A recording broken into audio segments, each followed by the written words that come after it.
I love the collaboration between larger financial institutions and fintechs. I think it keeps an open dialogue. I think it keeps disruption at the forefront of the conversation. I think ultimately I'm in financial services and I'm in this role with RBCx, to support the conversation for all Canadians. Like, I want all Canadians to have amazing options for their banking and for what that banking provides beyond. And the way we do that is through healthy competition and disruption. And so I do think that fintechs play a really important role in making sure that we have that healthy dialogue and that kind of push, the push for innovation.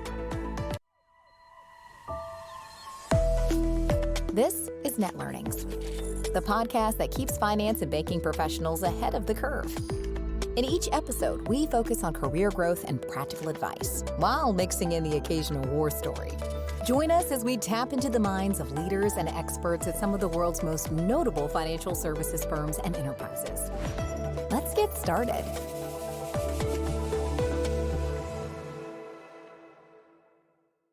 Hello and welcome to Net Learnings. I'm your host, Kyle Peterty.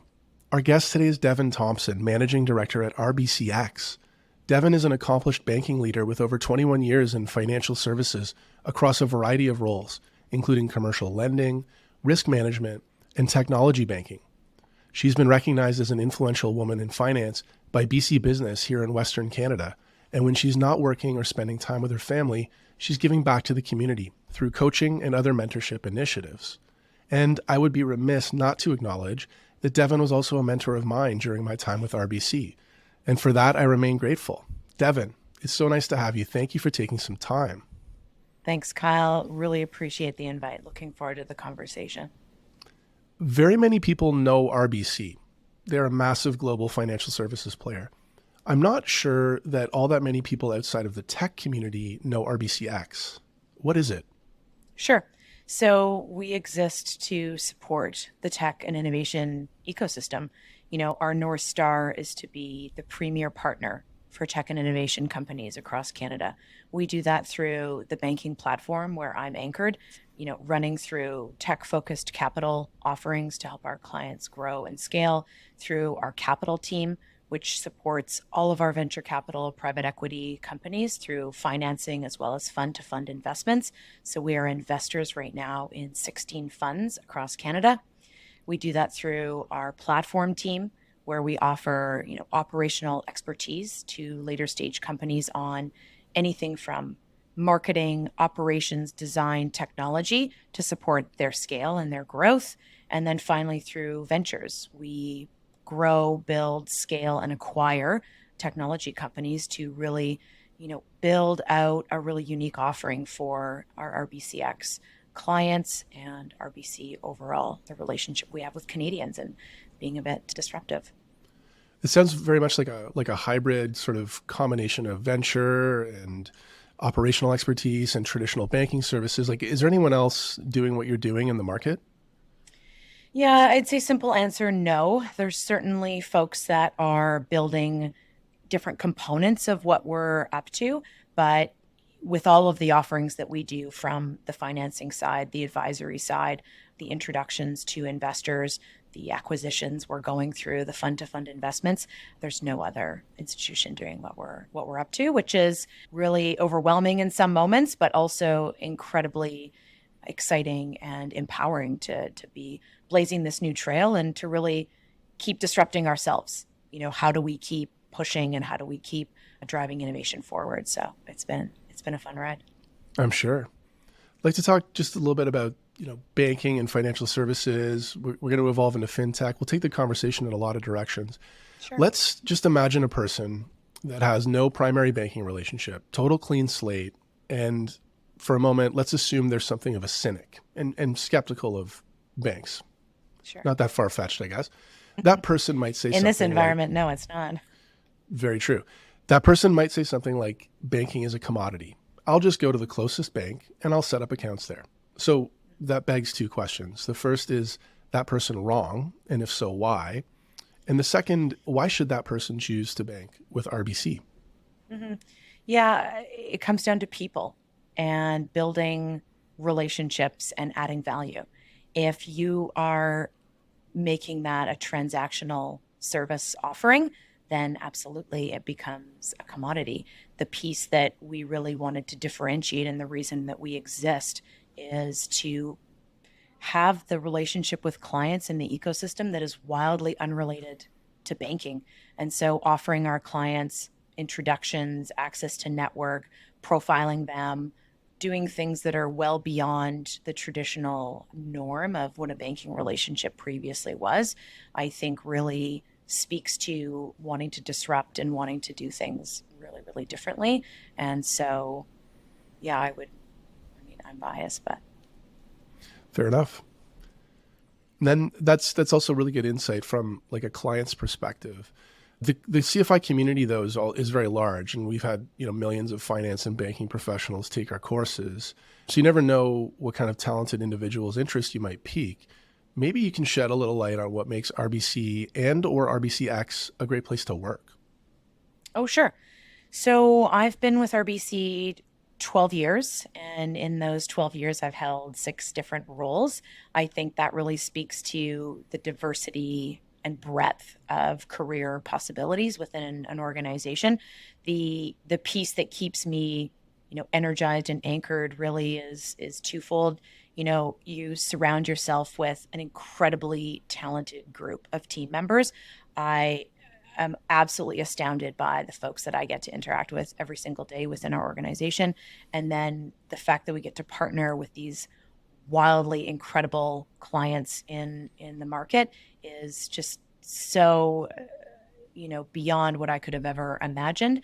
I think the values piece for me, RBC is very rooted in values. So client first, collaboration, integrity, diversity, inclusion, and accountability. That really helps ground me and helped ground my career. And then coupled with the RBCx culture, which is really innovation, curiosity, disruption. I found it's a very unique offering and coupling right now, and certainly keeps me, outside my comfort zone a lot of days. Fair enough. So for the folks on your team or those kind of generally in technology banking, what does a typical day look like a day in the life, to the extent, I guess, that any two are even similar, but. Sure. Yeah, I would say I think that's the fun part of it is every day is really different. And the piece that our teams really take ownership on is being able to always be really agile when things come in and they're, a hot priority. They're able to really be nimble and adjust, which is absolutely what I love. I think I can share maybe just some examples. Last week we held a dinner with, 30 of, our close founder and investor groups, and, just building relationships, chatting, sharing ideas. That's, something that's really important to us. We're working with capital markets. One of our companies is interested in building a roadmap to help really just measure their ESG and to figure out how they're going to integrate that in. And so we've worked with our partners on our climate team and capital markets. I would say, we also just hosted 90 founders in a Perfecting Your Fundraising virtual session, where we really walk them through the funnel. What does it look like? What do you need to say? How do you go about researching before you approach an investor? All of those really key pieces. And then like parts of my day are portfolio quality and making sure that we're aligned with, the regulatory requirements that keep our banking charter aligned. So, Of course. It's certainly diverse and it depends day to day, but really interesting, deal flow conversations and pieces that we're activating in the market to support clients it makes it really unique. I never really know when I wake up in the morning, truly what's going to happen. That's so fun. I'd like to ask a bit of maybe a nuanced question, perhaps obvious for you. Can you help us understand the differences and I guess the similarities between venture debt and SAS lending? My understanding is there's no reason a SaaS company can't go get venture debt. So what makes SAS lending different or unique? Sure. Both very different. So venture debt is done in complement to an equity raise. So when a company is out to market doing a fundraise, they typically seek a venture debt facility to go alongside that to extend runway. And normally you would see, depending on who the investor syndicate is, what their milestones are, why, everyone's excited about what they're up to. That company would be able to activate perhaps 20 to 40% of whatever that equity raise is in venture debt. And so that venture debt facility is done at a rate of debt, so prime plus X percent, depending on the riskiness of that deal. And they would take warrants, which is, an option to participate in the equity upside of that. And or, it's a very risky early stage type of product. And so not all warrants are exercised. And it's done as, I'll speak to our product specifically. It's a 1-year interest-free term facility. And typically the founder would, draw it down on one of the last days. And then we would amortize it out over 2-3 years, depending on, again, the risk profile of that company. So it really is very flexible, no covenants, very founder-friendly tool. Non-dilutive. Well, warrants offer minimal, modestly dilutive, I guess. Very modest dilution.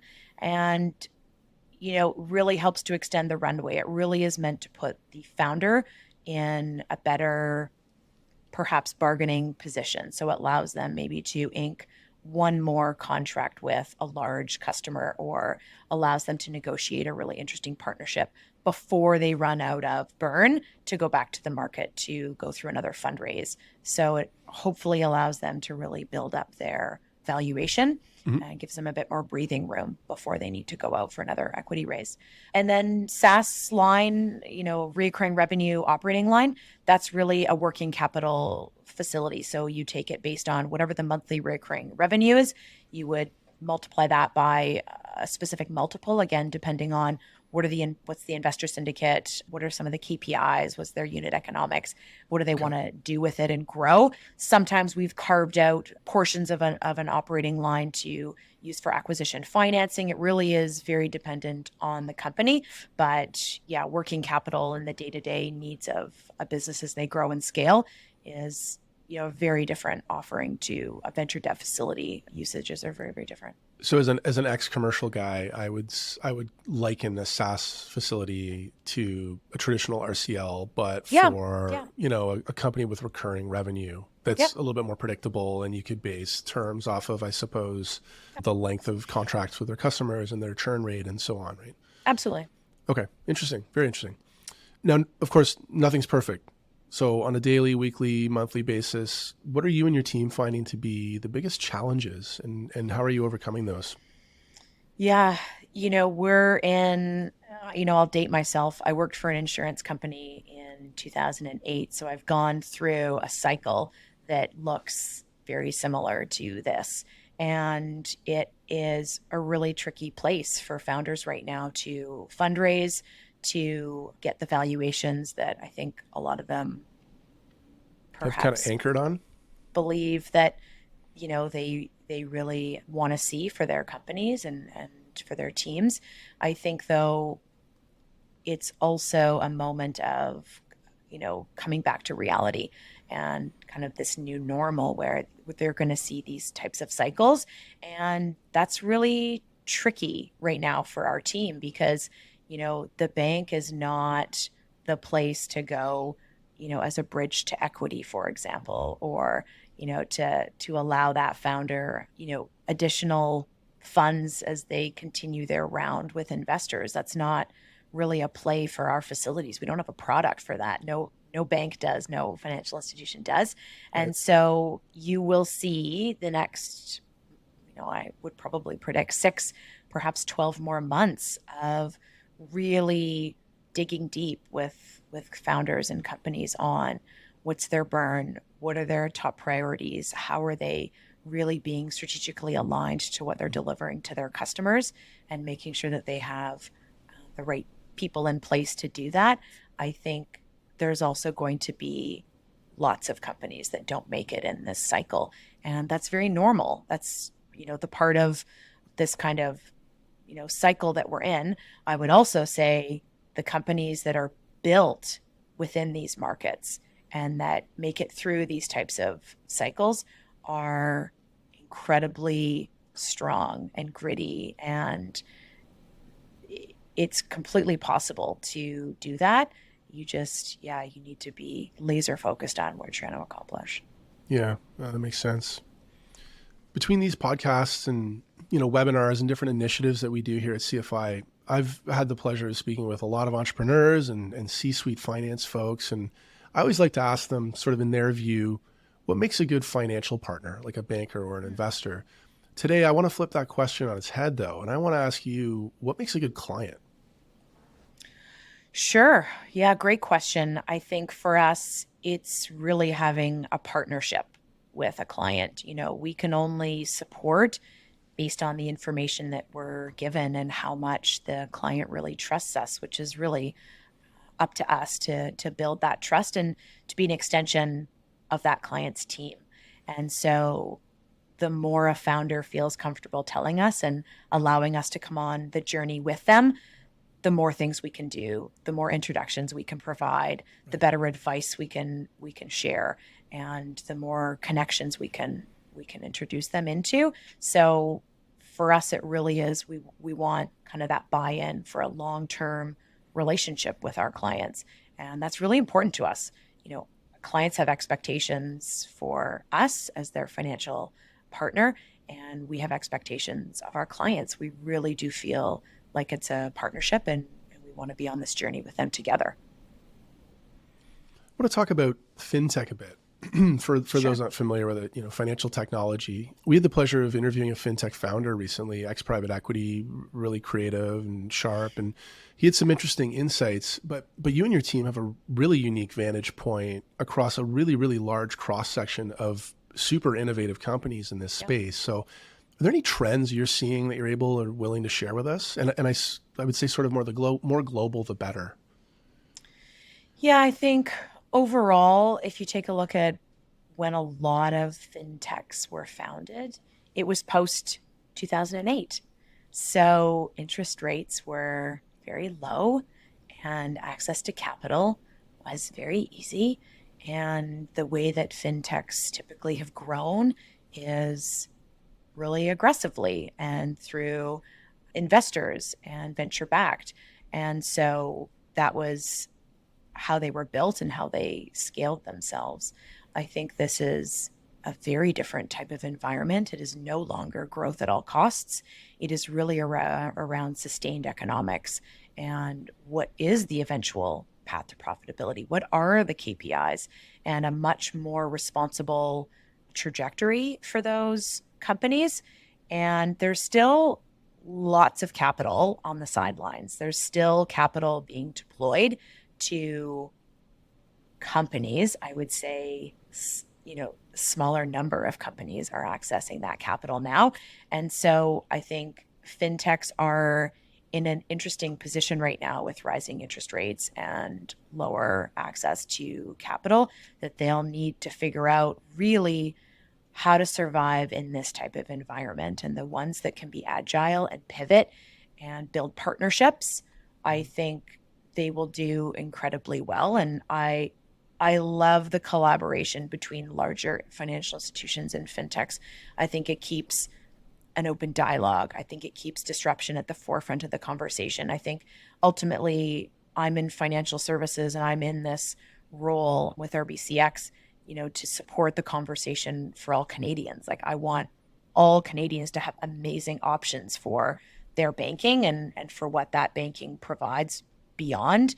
And the way we do that is through healthy competition and disruption. And so I do think that fintechs play a really important role in making sure that we have that healthy dialogue and that kind of push, the push for innovation. I love it.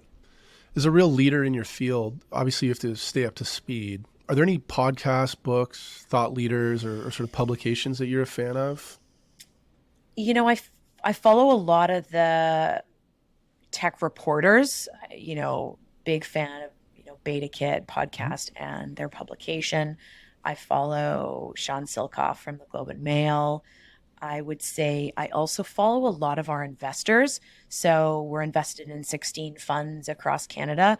I follow a lot of them and what their outlook is seeing, but then also a lot of the global investors and what they're seeing and how it's intersecting and what are the trends. So I, certainly micro pieces within, Western Canada, and then you need to have a broader scope on things as well. Like what's the context that you're putting all of those insights into? And I don't mind getting diverse thoughts and perspectives on that. You can't just listen to one, commentary on that. You need to really broaden it. Yeah, that's interesting. I'd love to move on to kind of more career themed questions, just to be able to maybe download some of your wisdom. I cherry picked a few roles from your LinkedIn profile. I thought we could make sort of a game out of it. I will, games are fun, right? We're trying new things here. I will read the role off of a list, and then the idea is you have to tell us the single most important thing you learned at that professional stop of your journey. Okay. But you have to do it in one sentence or less. Okay. You brought this up earlier, so we'll go back to insurance underwriter. Advocating for myself and knowing when to prioritize my mental health and well-being. Financial analyst at a large consumer electronics company.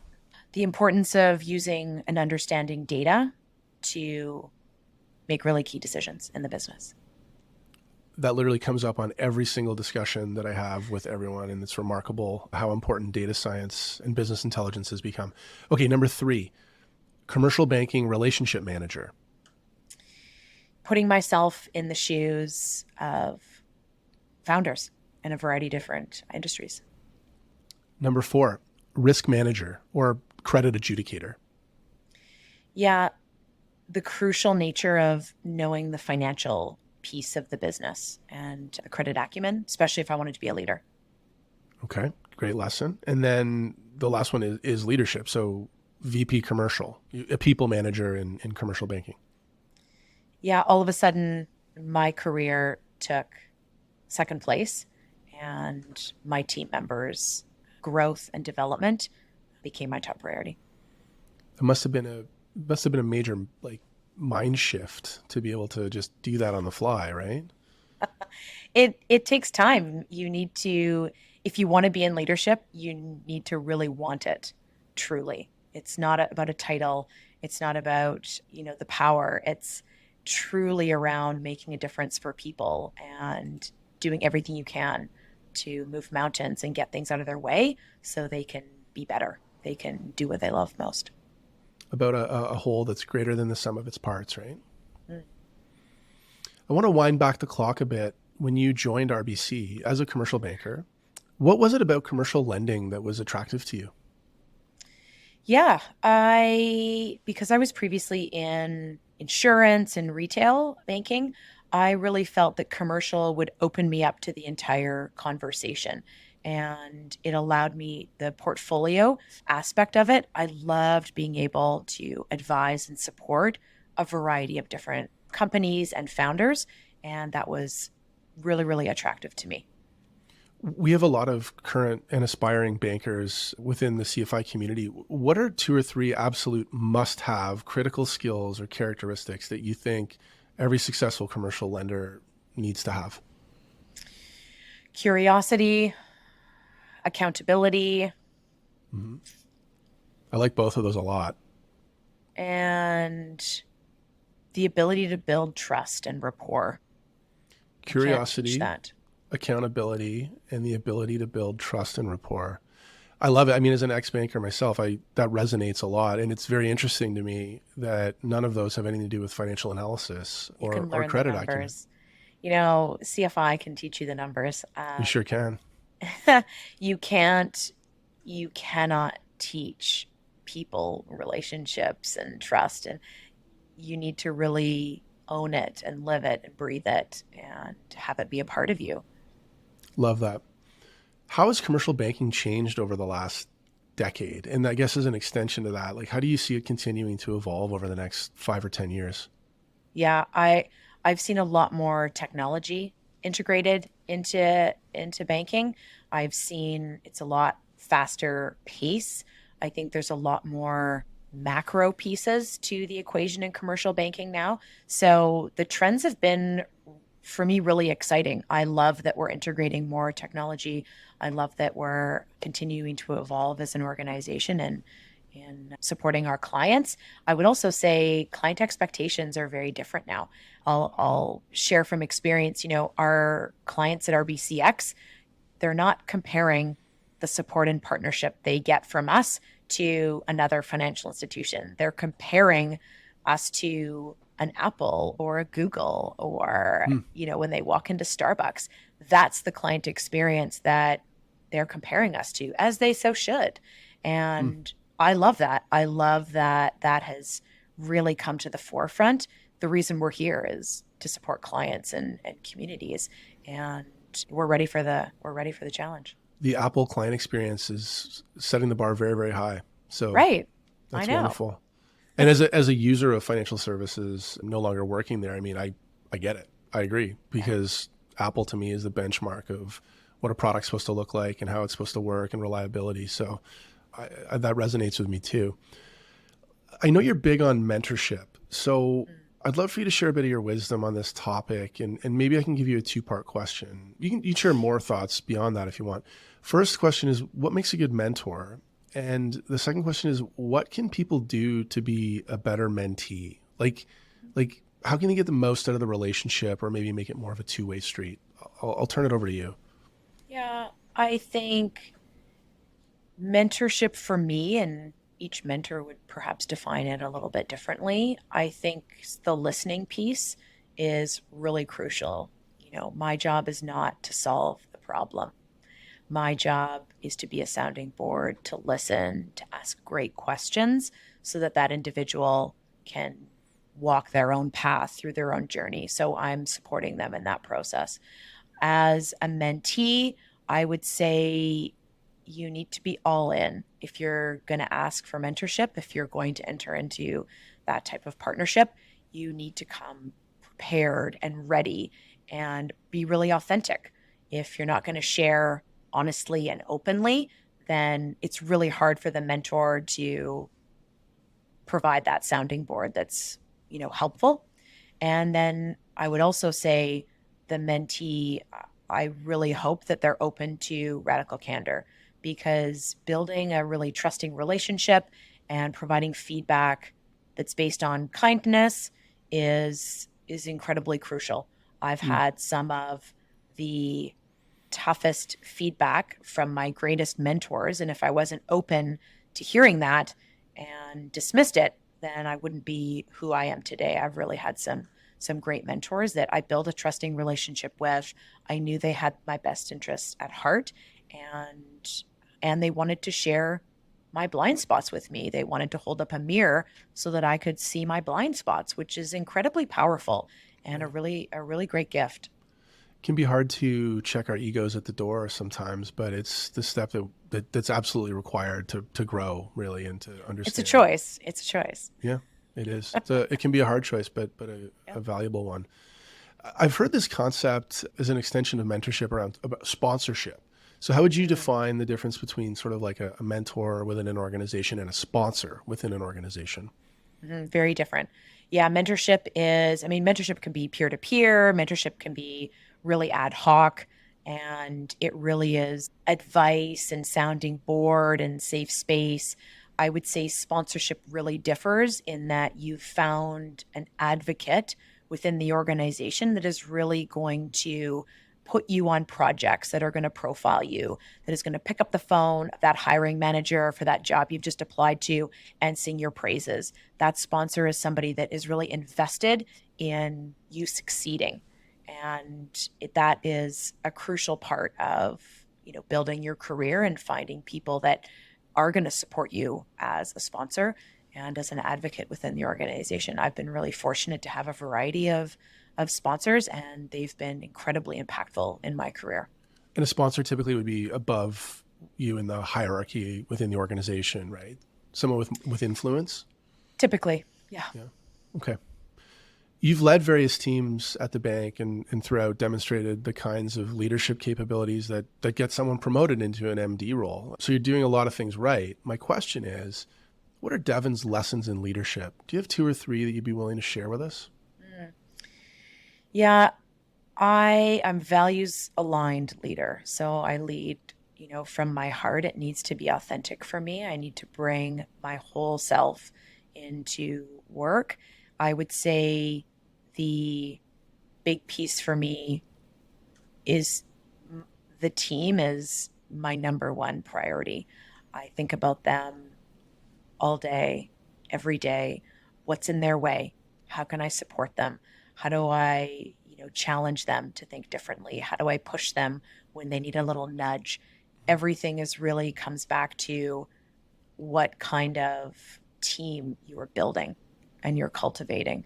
You know, I remember early on in my career, you're building your pipeline, you're looking to hire and grow your team. And I think it's really important to be thoughtful about how you build that team. What skills are you missing? What experiences and insights could you be missing? How do you bring diversity of background, thought, experience to the table? And, I remember, you know, stopping a panel interview that I was meant to be doing, in a week's time because I did not have a diverse group of people to interview because I hadn't built the right pipeline. I hadn't done enough work to cultivate and ensure that I was pulling from a really great cross section of talent. I had just allowed and used the people that have put up their hands and applied to the posting. And as a leader, I really believe it's important you need to be recruiting all the time. Every single week, you need to be thinking about how do I reach out? How do I support to really build that pipeline? It's not just about who applies to the role. If you want to cultivate an extremely driven and high performing team, you have to put in the work to build that team. And yeah, recruiting's a big piece of it. Yeah, I hear this theme of talent management and human capital management coming up a lot in terms of just having an optimal team and having the right amount of cognitive diversity, but alignment around values and just how important that is on any team, not just in banking. And that's kind of an interesting segue, I think. Did you have something you want to add to that? I would just say it's for me personally, it's not talent management, it's talent partnership.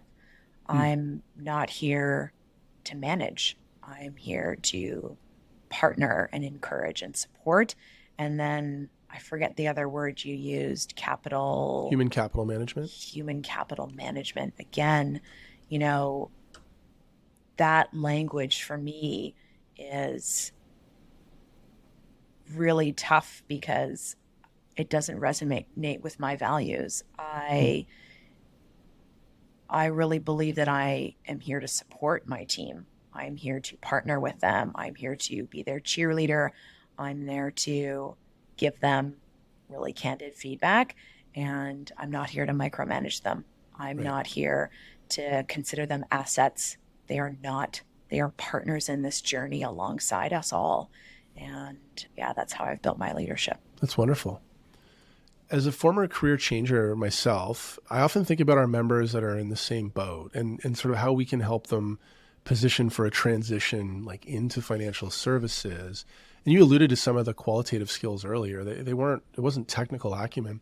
But I want to ask, particularly as it pertains to tech banking, is Mhm. there a place for folks that are, maybe have deep domain expertise or technical backgrounds, like they've worked in software development or they have a background in clean tech or biotech? Is there a place for them in a tech banking role, even if they don't necessarily have a lot of finance experience? Absolutely. So I've just hired a new director for the BC region, and she comes from a background that is very deep in tech advisory, digital transformation, and we can teach the financial acumen around that.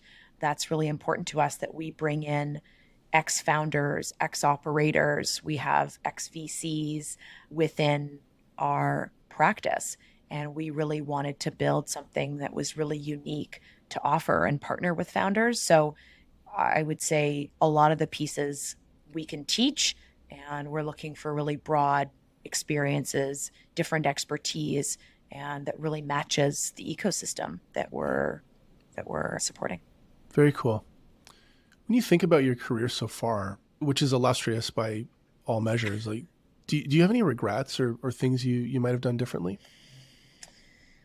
I would say as I've progressed, I've gotten stronger in my boundaries at work, certainly, in figuring out what choices I'm going to make as I, run through work priorities and family priorities. So I think that comes with time as you figure out, you make the mistakes and, you know, I've learned from those moments. So I would say having better and stronger boundaries early on in my career would have been a better way to honor myself. I left a job and an organization because I just did not have the right support around me to be successful, I allowed that to happen. And once the dust had settled, I realized I had stayed. I had allowed myself to be treated that way. I had put work above my mental and physical health. And that was a really tough lesson to learn. So I think that's one of the biggest regrets is I finally did end up coming to the end of myself, but I think I could have gotten there sooner. Right. And I wish I had. I left it too long and I allowed that to happen. Yeah. So I'd say that's my biggest regret is really honoring myself and my own mental and emotional well-being. That's such a valuable lesson. And thank you for sharing that personal anecdote. I think it'll be meaningful for our listeners to hear someone in your shoes be able to say something like that. Because I know we all think it from time to time. And it's good to know that we're on the right track. Where can people go to learn more about RBCx or to follow you? Are you active on social media? Yeah, I'm on LinkedIn mostly. So yeah, RBCx has, also LinkedIn. We put out content. We spotlight our clients a lot and Cool. we provide different insights to the community. And we also have our own website. So we're rbcx.com. Okay, I'll make sure we get those into the show notes for people to check that out. And we're coming up on time. I want to be respectful. There is one question I like to ask everyone before we wrap. If you weren't managing director at RBCx, what would you be doing? Oh, wow. A scuba dive instructor in the Galapagos Islands. I love it. We get such a diversity of answers. That is a good one. That is a very good one. My favorite dive site in the world. It was absolutely incredible. In Galapagos. I'll go back any day. Interesting. Devon, this has been wonderful. Thank you for joining us and for sharing some of your wisdom. Great conversation. My pleasure. Thanks, Kyle. Appreciate the chat. Thanks for listening to this episode of Net Learnings. This podcast is powered by CFI, an organization on a mission to enhance the skills, knowledge, and productivity of finance and banking professionals. If you enjoyed what you heard in this episode, make sure to follow Net Learnings wherever you listen to your favorite podcasts, or visit us online at corporatefinanceinstitute.com/podcast. See you next time.